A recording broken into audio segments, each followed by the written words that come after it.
Please give an energetic and warm welcome to the one and only Awadh Oja sir.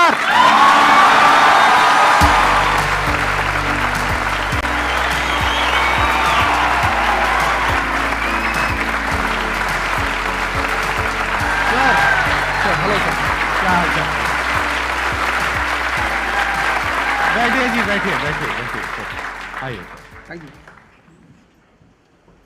इससे पहले कि audience आपसे कुछ questions पूछे, मेरे माइंड में एक क्वेश्चन आ रहा है। आईएएस में कितने लोग हैं जो हर साल उसके लिए अपीयर करते हैं? 5 से 6 लाख के आसपास। और सीट्स कितनी है? 1000 अप्रोक्सीमेटली। तो जिनका हो जाता है उनके बारे में तो सब बात करते हैं, जिनका नहीं होता है, जिन्होंने पूरी जान लगाई और जिनका नहीं हुआ, उनका क्या होता है? उनके रिश्तेदार उनकी चिंता करते हैं। वो फिर उनकी चिंता करते हैं। नहीं, मैं आ रहा हूं, मैं आपके क्वेश्चन पे आ रहा हूं। ये पॉइंट इंटरेस्टिंग है, मैं समझना चाहूंगा कैसे। मैं बता रहा हूं। हाँ। मैं दोनों मुद्दों पे बता रहा हूं। हम सब हारने से डरते हैं, और मजेदार बात है कि वो डर हमारी हार की वजह बनता है। 98% केसेस में हारने से क्यों डरते हैं? क्योंकि हम जानते हैं अगर हम हारेंगे तो जो पीछे 3 लोग बैठे हैं ना, रिश्तेदार, रिलेटिव्स और फ्रेंड, वो जीने नहीं देंगे। आप जब भी आईएएस की तैयारी करें, पहला अटेम्प्ट आपका सीरियस अटेम्प्ट होना चाहिए। आपने तैयारी किया एंड बेसिक्स तैयार किए, आपने एडवांस कोर्स तैयार किया, आपने कम से कम मेंस के 1000 आंसर्स लिखे हैं और मिनिमम 10,000 प्रीलिम्स के क्वेश्चंस आप सॉल्व कर चुके हैं, तब आप एग्जाम देने जाइए। सिर्फ एक अटेम्प्ट दीजिए। जिसने भी पहला अटेम्प्ट सीरियस दिया उसको दोबारा तैयारी नहीं करनी पड़ती, रिवीजन करना पड़ता है। भाई आप देखो ना, जितने सारे सेलेक्ट लड़के होते हैं उसमें बहुत सारे नौकरी कर रहे होते हैं, जॉब कर रहे होते हैं। कुछ लोग मुझसे पूछते हैं सर जॉब करते वक्त तैयारी हो सकती है? नहीं, जॉब करते वक्त तैयारी तो नहीं हो सकती, जॉब करते वक्त रिवीजन हो सकता है। 3 hours per day, 4 hours per day.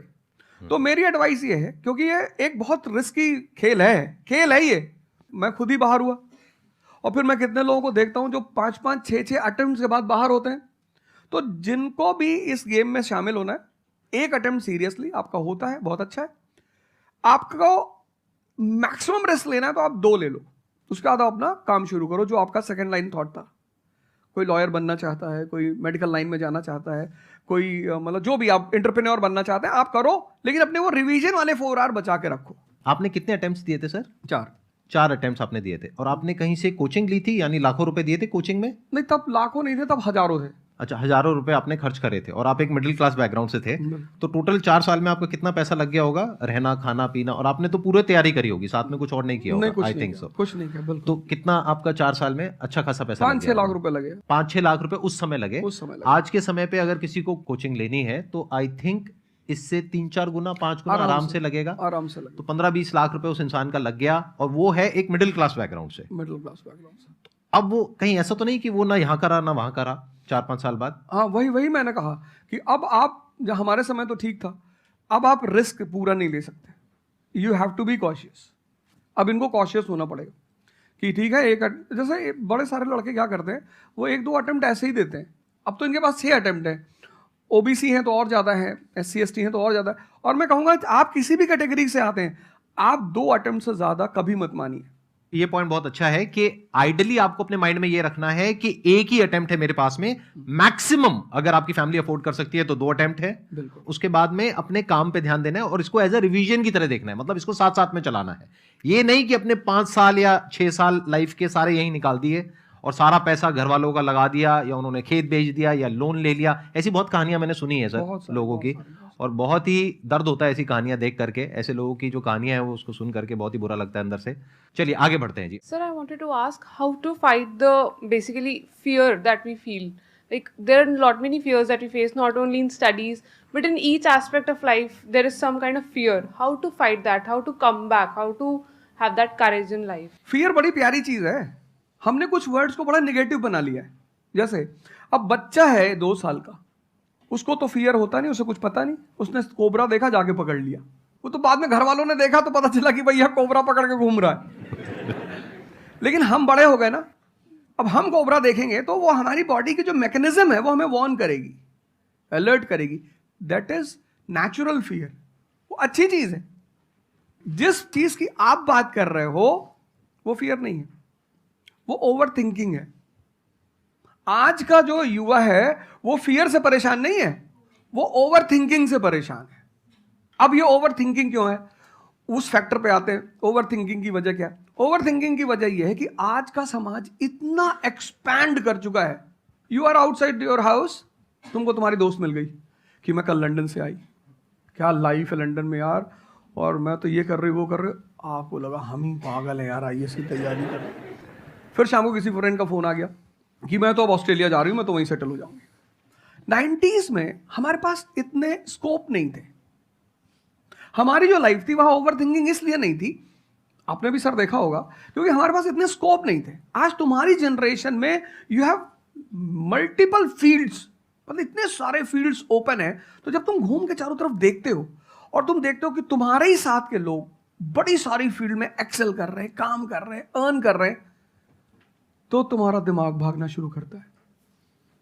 फिर क्या होता है, हमारे पेरेंट्स हमसे ज्यादा ओवर थिंकिंग करते हैं, क्योंकि बड़े हमको लेकर कॉशियस होते हैं। हाँ। एक हमने ओवर थिंकिंग की, हम अपना संभाल लें किसी तरह।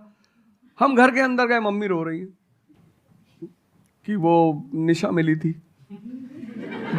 20 लाख का पैकेज है उसका। दूसरा प्रेशर तुम्हारे ऊपर आ गया।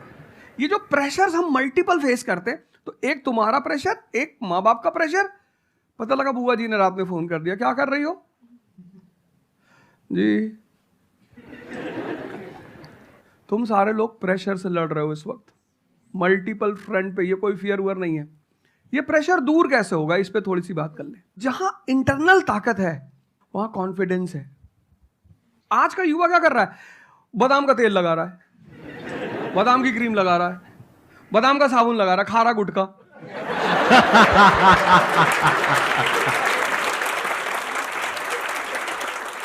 आप लोगों को चूंकि हर तरफ प्रेशर झेलना है, तो प्रेशर झेलने का सबसे अच्छा तरीका होता है इंटरनल पावर। तभी तो मैं जहां भी जाता हूं एक चीज रिपीट करता हूं, योगा करो, ध्यान करो। ध्यान करोगे मन ताकतवर हो जाएगा। सर, आपने जैसे कि अभी बोला कि मेंटल स्टेट के लिए एक्सरसाइज करो, योगा करो। तो पहले तो मैं फिजियोथेरेपिस्ट हूँ, ठीक है। मैं सुबह से मतलब योगा एक्सरसाइज है मेरा डेली रूटीन है, करना भी और कराना भी। उसके बाद भी at the end of the day मैं डिप्रेस हो जाती हूँ। ये नहीं कि मन नहीं लगता, इस चीज़ में ही मन लगता है, फैमिली से भी पूरा मन लगता है, ठीक है। उसके बाद भी end of the day depress हो जाती हूँ। तो उसको डिप्रेशन कैसे कम करी जाए? हम किसके साथ रहते हैं वो बहुत इंपॉर्टेंट है। मेरे एक दोस्त मेरे साथ आ रहे थे आज से करीब 7-8 साल पहले, धौला कुआं से। रात का टाइम था और हम दोनों, मैं गाड़ी चला रहा था, हम इंडिया गेट के सामने से निकले तो उन्होंने मुझसे कहा कि अब हम बुढ़े हो गए हैं। मैंने गाड़ी रोकी, मैंने कहा उतरो। तो उन्होंने कहा कि क्या हुआ? मैंने कहा उतरो तो, उतरो जरा। उतर गए, मैंने दरवाजा बंद करो, चले गए। आज तक मैंने उनसे बात नहीं की। वो सब पूछते हैं आज, अब तो खैर बात ही नहीं होती, पर वो बहुत उन्होंने कोशिश की कि अब क्या हुआ?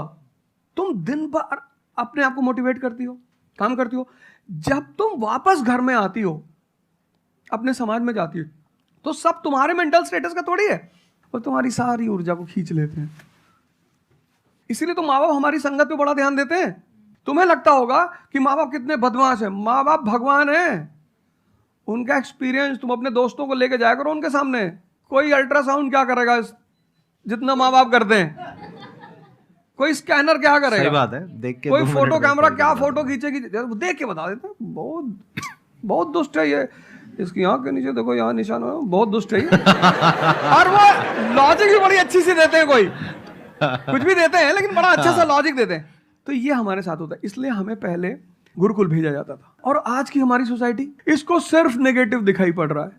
मैं अभी अब घर गया था, हमसे लोग कह रहे भैया 24 का चुनाव लड़ोगे?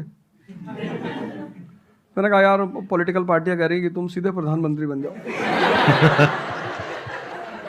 अननेसेसरी परेशान किए हुए, अननेसेसरी दूसरों से मत। और ये एक जगह का नहीं है, ये यूनिवर्सल हो चुका है। तुमने कह दिया कि मैं आईएएस की तैयारी कर रही हूँ, अरे नहीं होता किसी का। तिवारी जी की लड़की दी थी, 2 साल बाद पागल हो गई। तुम इतने डिप्रेस समाज में रह रहे हो। वो तो महेश्वरी जी जैसे लोग हैं जिन्होंने बहुत लोगों को जिंदा कर रखा है। Thank you.